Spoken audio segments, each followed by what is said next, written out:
Zong-Yuan Zhao, congratulations, you've just scored your third GM here in Gibraltar. How did it go? How did you achieve so quickly to become a GM? Well, basically, I came to Europe to play mainly the World Cup down in Siberia. I lost to Carlson pretty badly, got smashed 2-0.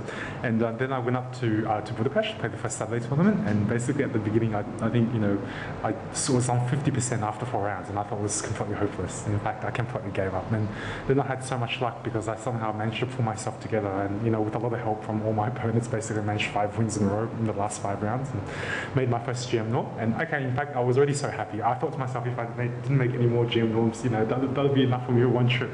And then I went to another Grandmaster Invitational tournament in Spain, Monterrey, and somehow I managed to continue to play quite well. And basically, I managed to pretty normal Grandmaster norm, if there's such thing as a pretty normal Grandmaster norm, because I managed +4 at the early stage and basically just coasted my way with sort of like 3 or 4 draws at the end or something.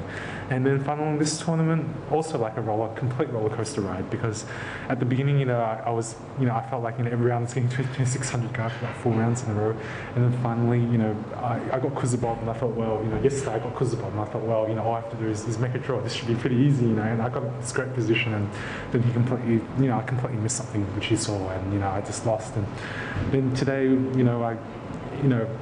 it's you sort of think, you play all these 2600s, you sort of think, oh, white pieces, 2390 kind of, 2380 kind of person, you sort of think, yeah, should be able to do the job, but it was incredibly nerve-wracking, and last night I just couldn't sleep. So it was. The pairing was important, but because suddenly you had to win today, right? I think my opponent to be like 11 more points or something than his rating. So you need to be 2391 in order for me to only have to make a draw today. But in a way it was good, because I thought to myself, just making draws against these 2600 guys and getting GM, or maybe you don't feel like you kind of deserve it. So I guess maybe if you win one more game, you sort of think, okay, maybe I kind of deserve it. Although if you look at the game, maybe not.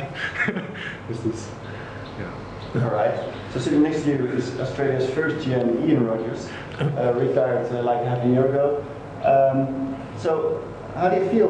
For decades it was you and Joe Hansen, the 2 GMs in Australia, and now I guess some new guys are new kids on the block with David Smurden, and your neighbor just become a GM. So how do you look at this all? Well, it's fantastic. It's been a long time coming, actually. I really think Daryl and I should have been knocked off our perches earlier, but it's great. I mean, both David Smurden and Zong-Yuan Zhao have both spent some time now in Europe and showed how good they are. I mean, they both became international masters quite young, but then school and university took over, and we're beginning to see how well they can play.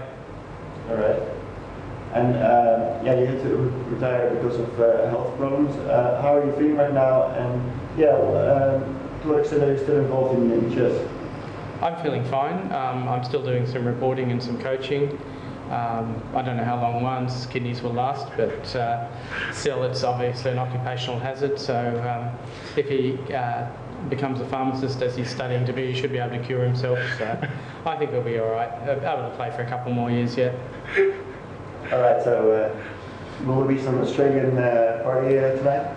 Yeah, there'll be a big party. I think it may be more than just Australia tonight. Yes, there might be a couple of Chinese friends. One's been making some good friends from the Chinese delegation here.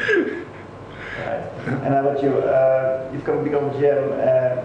Will you play more tournaments, or do you have other obligations in studies or something? What does your future look like? I think it'll be roughly the same for me, more or less, than what I'm doing each year. So I think I'm playing 3 or 4 tournaments each year. So I think even though, unfortunately I've still got studies to do, so probably I'll play the Olympiad, maybe a couple of weekenders, and maybe Sydney International Open or something like this. So I think it's still about the same for me. I mean, at the moment I haven't envisaged any changes to my chess life or anything like that. I know that Dave Smurden recently started a new job in Australia. What are the chances that there will be an extra GM, let's say, before Dresden Olympiad? What do you think? I think there's very good chances. David Smurden, once he's back settled in Australia, he'll pick his tournaments. He's been playing at over 2,500 for 12 months now, so it's just a matter of getting a little bit of consistency. So he's got his 3 norms. I don't think he'll have any trouble at all getting over the rating. The real question is, can he chase one now who's just about 25.50 and moving up fast? So I think that'll be a good race in the future. Did you ever make bets who would be the first, by the way?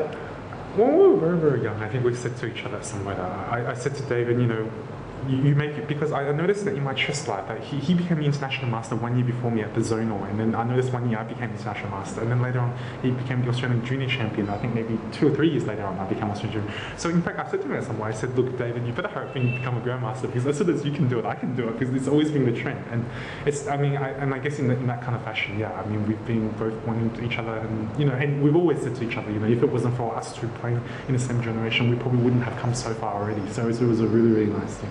Very, very big positives. I mean, the other advantage that one has is he comes from a very small town in northern New South Wales called Coffs Harbour, which previously was famous only for bananas. And he obviously didn't have any distractions and could study his chess quite well. And when he emerged at the age of 10, he was already a really good player. All right.